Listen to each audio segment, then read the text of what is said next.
Boy, nervously, sir, can I have your leftovers? Man, startled what? Boy, just the bread, not the fries. I'll share it with my sister. His voice wasn't loud. It didn't sound like begging. It was almost careful, as if he wasn't sure if he had the right to ask. The man looked up from his plate, a half-eaten sandwich in one hand. The boy was standing by the table, barefoot, thin arms, messy hair, and those large, steady eyes. Too calm for someone so small. The man blinked. Where are your parents? The boy didn't move. She's waiting. Just the bread, sir. The man frowned, more annoyed than concerned. Go ask someone else. He waved him off like a fly. The boy didn't argue. He just turned around and walked away without saying a word.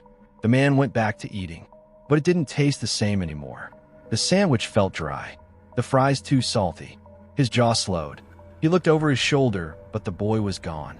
Just ignore them, the waitress muttered as she cleared a nearby table. They hang around here. Don't encourage it. But that voice, the tone, it kept replaying in his head. Just the bread, sir. He pushed the plate away. That night, he tossed in bed. Something about the boy felt wrong, off. Not just the way he spoke, but how quiet he was. How polite. Not greedy. Not pushy. Almost trained to expect nothing. He told himself he was being dramatic. There are thousands like him. He probably wasn't even that hungry. Maybe it was a scam. Still, he woke up the next morning with the same feeling sitting in his chest. So he went back to the same cafe. Same seat. Same order. This time, he looked for the boy. Kept an eye on the alley nearby. The trash bins. The broken wall. Nothing. He waited an hour. Nothing. He told himself it was good. The kid probably found something to eat. Maybe someone else gave him food. But he didn't believe it. The next day, he came again. And that's when he saw him. The boy was crouched near a dumpster, holding something. A small carton. A little girl sat beside him. Her dress was torn at the sleeve, and her lips were dry. She wasn't moving much. Just sitting there with a small doll missing one eye. The boy was feeding her tiny bits from the box, carefully counting how much to give. The man stood frozen. He watched as the boy ripped a piece of biscuit in half and handed the bigger part to the girl. She took it slowly, like she was scared it might disappear. The man stepped forward. Man, hey. The boy looked up fast, ready to run, until he saw the man's face. Boy guarded, it didn't take anything. Man, I know. I saw you the other day. The boy didn't speak. Man, you asked for my leftovers. A nod. Barely. Man, what's your name? Boy, Rami. Man, and her. Rami, that's my sister. Zeba. Man, softly, where are your parents? Rami, quiet, mom stopped waking up. In the bathroom. A man came and took her. She didn't come back. Silence. The man didn't know what to say. Rami, she doesn't talk anymore. Zeba, not since then. Zeba clutched the doll tighter. Man, where do you sleep? Rami, pointing there. It was behind a shuttered shop. Just cardboard, 2 bags, and a bucket. The kind of place you walk by without seeing. Man, how long have you been here? Rami, 7 days. I think. I count by the biscuit wrappers. The man crouched, unsure what he was even doing. Man, you can't stay here. It's not safe.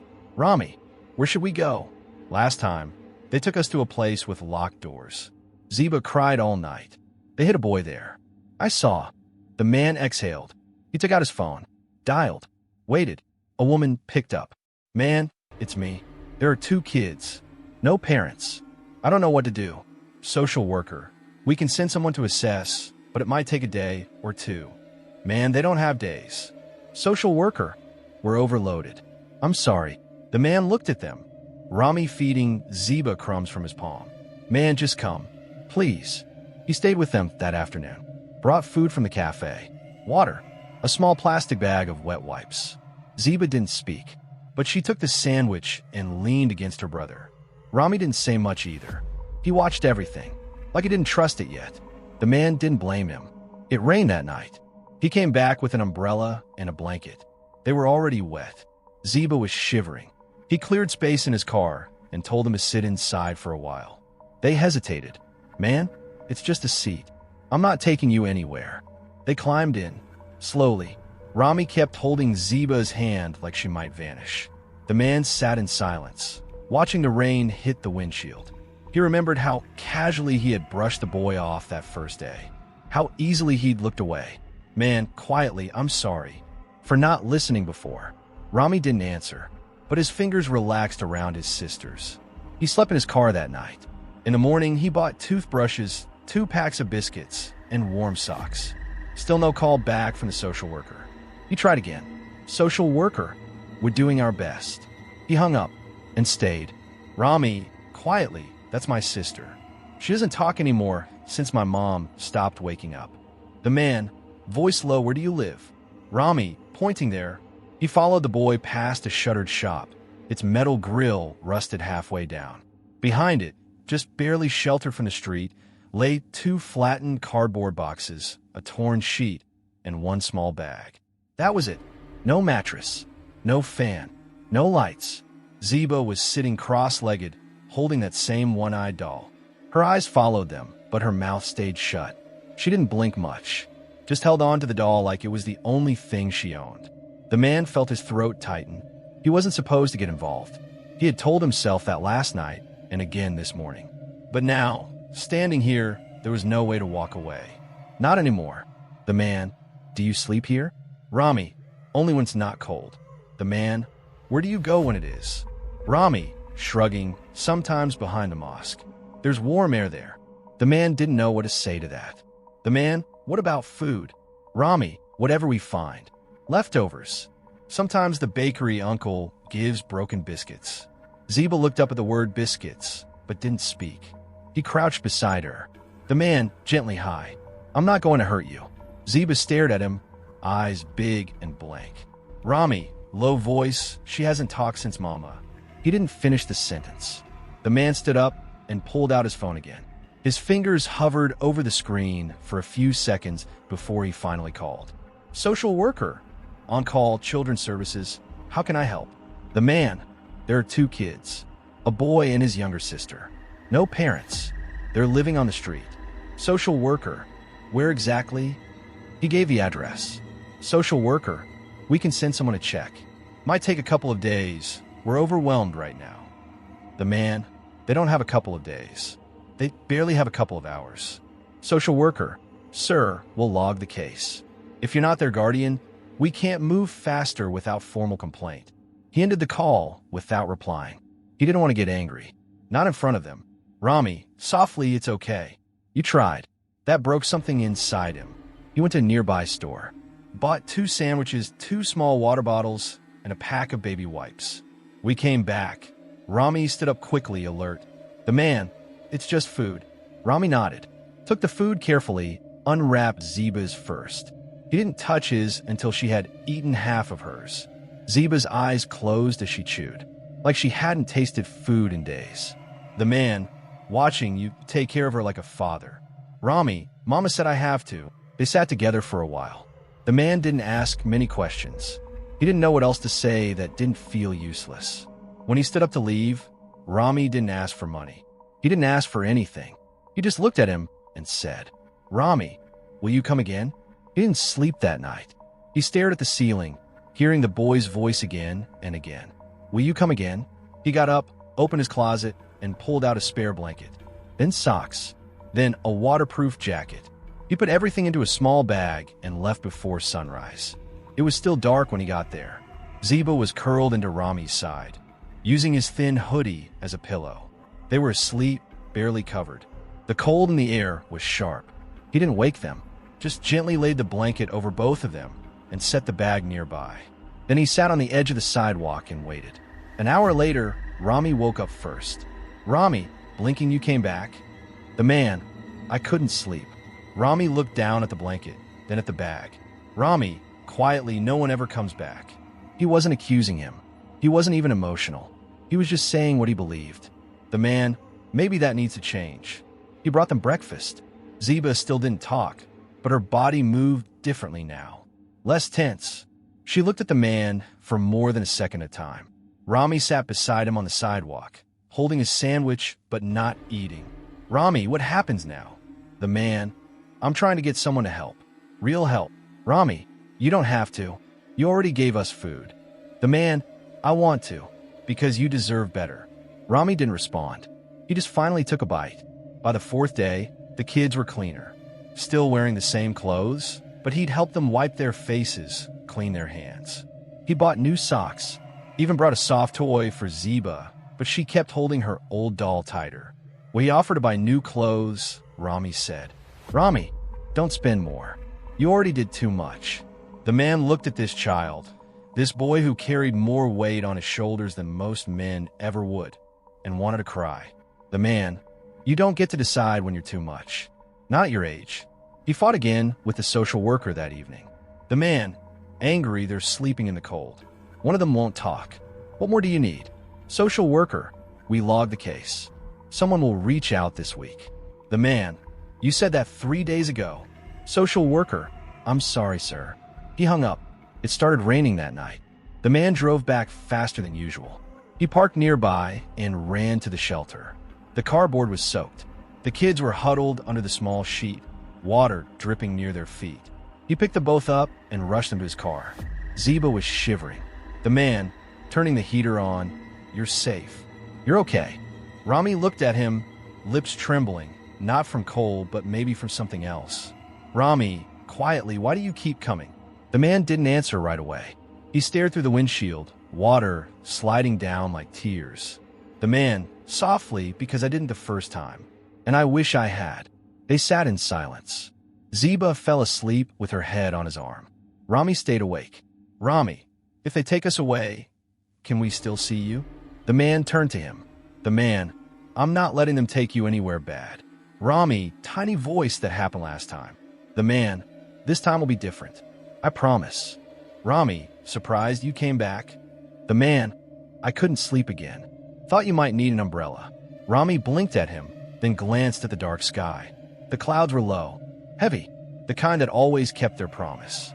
The man handed the umbrella to him, then set a paper bag on the ground, warm food inside. The man, still no call. "But I brought you extra blankets." "Rami, we kept the other one clean." Zeba folded it herself. Zeba peeked from behind the wall, still barefoot, still silent. But she didn't hide this time. She stared at the man's face like she was trying to remember something safe. He stayed longer than he meant to. He wiped Rami's hands with wet tissues, gently combed Zeba's hair with his fingers when she let him. He laughed once, when Rami tried to joke that the biscuits he brought were too soft and should have been crunchy. Zeba almost smiled at that. "Almost." The man, "Do you always take care of her like this?" Rami, quietly since before Mama stopped waking up. The word Mama hung in the air. He didn't press, but Rami looked up after a while, voice low, gaze steady. "Rami, it happened in a public toilet. We waited outside for too long. I knocked, but she didn't answer." The man stopped breathing for a second. "Rami," someone called a man in a uniform. He came, looked inside, told us to wait outside. Then they put her in a bag, a black one. He said it like he had told it before, maybe to himself. "Rami, nobody came to get her. No phone call. No family." The man whispered she had you. "Rami, we weren't enough. Not even for the hospital to keep her." The man called again. Same line, same voice, same tired answers. "Social worker, no space. We're rotating shelters. Emergency care is stretched." The man, furious, "They're children. They're living in a wet alley. The girl hasn't said a word in a week." "Social worker, we understand the urgency, but we cannot place them without clearance. Please stop yelling, sir." He hung up. He wanted to throw the phone. Instead, he looked over at Rami, who was gently wiping Zeba's chin as she ate slowly. The man, muttering, "This is how people stop trusting the world." He returned every day after that, sometimes with clean clothes, sometimes with warm food, sometimes just to sit. They never asked for anything. Not once. Zeba still didn't talk, but she began to draw with her finger on the concrete. Shapes. A house. A sun. A stick figure with a smile. One evening, he brought her a small notepad and some crayons. She touched the cover like it was made of glass, drew silently for an hour, never looked up, but she didn't let go of it, even when she fell asleep. One morning, Rami called him uncle by mistake. It slipped out when he offered him a pair of shoes. Rami, murmuring, "Thank you, uncle." They both froze. The man looked at him, startled but calm. He didn't correct him. Rami noticed. He didn't apologize. From then on, it was Uncle. The man never said his real name. It didn't matter. 1 week later, the shelter finally called back. Social worker, we have space. But only for the boy. The girl's case is more complex. The man, stunned, what does that mean? Social worker, she's nonverbal. She'll need an evaluation. We can't place her without it. The man, fighting the words, you want to separate them? Social worker, it's temporary. It's the only option now. He hung up, walked back to the alley, sat down beside Rami. The man, they want help, but only one of you. For now. Rami, eyes wide, they'll take me without her. The man, you don't have to say yes. Rami, firmly, then I say no. The man watched him. The man, soft, you're not supposed to carry this much. Rami, she's the only part of Mama I have left. Ziba didn't look up, but she moved closer to Rami. Later that evening, as he was about to leave, Ziba reached out. For the first time, her small hand gripped the edge of his shirt. She looked up at him, eyes shining, lips trembling. Ziba whispered, stay. Just one word. The first. He knelt down, stunned, not sure if he imagined it. The man, gently, you talked. She nodded, a tiny nod, then looked away, embarrassed. Rami put a hand on her shoulder. No words, just a smile that broke open something inside the man. He sat down again. The man, okay, I'll stay. They sat there until night. He didn't even look at his phone, didn't think about work, or emails, or responsibilities. All that mattered was that she said something, and that it was to him. Chapter end trigger. The man looked at his phone. A new voicemail from a woman's voice. Social worker on voicemail, Mr. Khan. We reviewed the case again. Based on the emotional dependency between the siblings, we may have a placement option. It's unusual, but we want to speak with you. You've been with them more than anyone. Would you consider fostering them temporarily? He looked up at the boy wiping his sister's nose with the edge of his sleeve, at the girl holding her doll in one hand and the notepad in the other. And suddenly, he didn't feel tired anymore. Girl, hopeful we're going home? Man, quietly, yeah, if that's okay with you. Ziba clutched her doll. Rami didn't say anything for a moment. He just stared at the man, like he was checking to see if this was real. Then he nodded. Not big or fast, just one quiet, careful nod. Rami, okay. The drive wasn't long, but it was quiet. Ziba leaned into her brother in the back seat, her eyes wide, taking in the windows, the cars, the stores. Rami held her hand the whole time. The man gripped the steering wheel tighter than he needed to. His mind raced. What if I'm not enough? What if they don't feel safe? What if they regret this? What if I do? But when he looked in a rearview mirror and saw Ziba's eyes flick toward him, then gently away, not afraid, just shy, something inside him calmed. He had no plan, just a promise. The apartment was clean in a lonely way. Everything was where it should be. Nothing felt lived in. He showed them the small room. 2 mattresses on the floor for now. New blankets. A bag of clothes. 2 toothbrushes in the bathroom. Soap with a cartoon whale on it. Tiny shoes lined up near the door. The man, it's not perfect, but it's yours if you want it. Ziba walked in first. She didn't speak, but she walked straight to the pillow and touched it, gently, like it might disappear. Rami followed, slower. He looked at the light switch, touched the blanket, sat on the mattress without a word. Then he turned to the man. Rami, quietly, no one ever made space for us before. The man, well, get used to it. That night, they ate rice and lentils at a table. A real table. Ziba ate slowly, holding her spoon like it was unfamiliar. Rami ate faster, but kept looking around, like someone might take it away. The man didn't say much. He just watched, gave second helpings. Let the silence stay warm. When Ziba finished, she looked up and whispered, Ziba, can we stay tomorrow too? The man nodded. The man, tomorrow. And the day after that. And after that too. He had to file paperwork the next day. Foster paperwork. Temporary guardianship. They asked him questions. Do you have prior parenting experience? Do you have income to support them? Why are you doing this? He answered simply, no, yes, because someone had to. He cleaned out the spare room properly now. He bought a bunk bed. Rami helped him assemble it. Ziba watched from the doorway, her crayon drawings scattered on the floor. Rami, grinning, "You're really bad at using an Allen key." The man, "You're not supposed to be better than me." They laughed. Zeba smiled without hiding it this time. That night, they picked who got top bunk. Zeba pointed up. Rami rolled his eyes. Rami, she always wins. There were hard nights too. Zeba had a nightmare. Woke up crying, calling for Mama. Rami crawled into her bed, held her.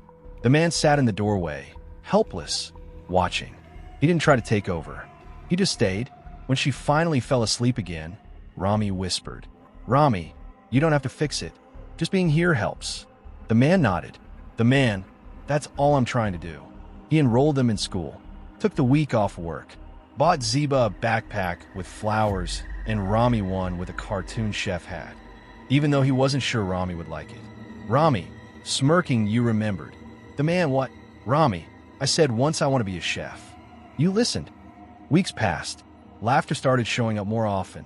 Zeba started humming songs she heard on cartoons. She drew pictures of houses, dogs, and one strange-looking man with a big head and tiny arms. The man, grinning, "Is that me?" Zeba, nodding, "You're funny-shaped." He pretended to be offended. She giggled and kept coloring. The man changed too. His fridge wasn't empty anymore. His living room had school bags, mismatched socks, and tiny shoes scattered across the floor. His mornings were louder. His evenings were fuller. One Sunday, he found himself humming while folding laundry, something he hadn't done in years. He didn't even recognize the tune. Then came the dinner. It was just rice and curry again. But Rami had helped make it this time. Zeba had set the table, crooked, uneven, but proudly. They all sat down. Rami, smiling, "We're not leftovers anymore, right?" The man paused, fork halfway to his mouth. He looked at them, at the boy who used to sleep on cardboard, at the girl who hadn't spoken for days. He swallowed hard. The man, voice breaking, "No, kid. You're the best thing I never knew I needed." Rami didn't respond. He just smiled and passed the roti. Final scene. That night, after the kids were asleep, the man stood in their doorway. The room was messy, drawings taped to the wall, books in a pile, Zeba's doll lying between the beds. He leaned on the doorframe, tired, overwhelmed, but full. His phone buzzed. A message from a friend. "You okay? Haven't seen you in weeks." He typed back slowly, "Yeah, I think I'm finally home," and hit send. The end.